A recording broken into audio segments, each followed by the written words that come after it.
નમસ્કાર દર્શક મિત્રો, જનાર્પણ ન્યૂઝમાં આપનું સ્વાગત છે। વડોદરા રેલવે મેમો યાર્ડ ખાતે રેલવે એલસીબી દ્વારા વિદેશી દારૂનો જથ્થો ઝડપાયો। વડોદરા શહેરના રેલવે મેમો યાર્ડ ખાતે આજે રેલવે એલસીબી દ્વારા વિશાળ કૂચ કરવામાં આવી હતી।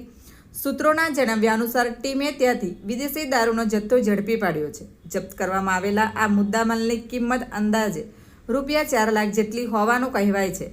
રેલવે એલસીબી સતત ચેકિંગ અને સર્ચ ઓપરેશન ચલાવી રહી છે, જેથી દારૂની હેરાફેરીને રોકી શકાય। આ કાર્યવાહી વડોદરા શહેરમાં દારૂના ગેરકાયદેસર ધંધા સામે મોટો પ્રહાર માનવામાં આવી રહ્યો છે। Bureau report, જનાર્પણ news. આવા જ નવા સમાચાર જોવા માટે જોડાઈને રહો જનાર્પણ ન્યૂઝ સાથે।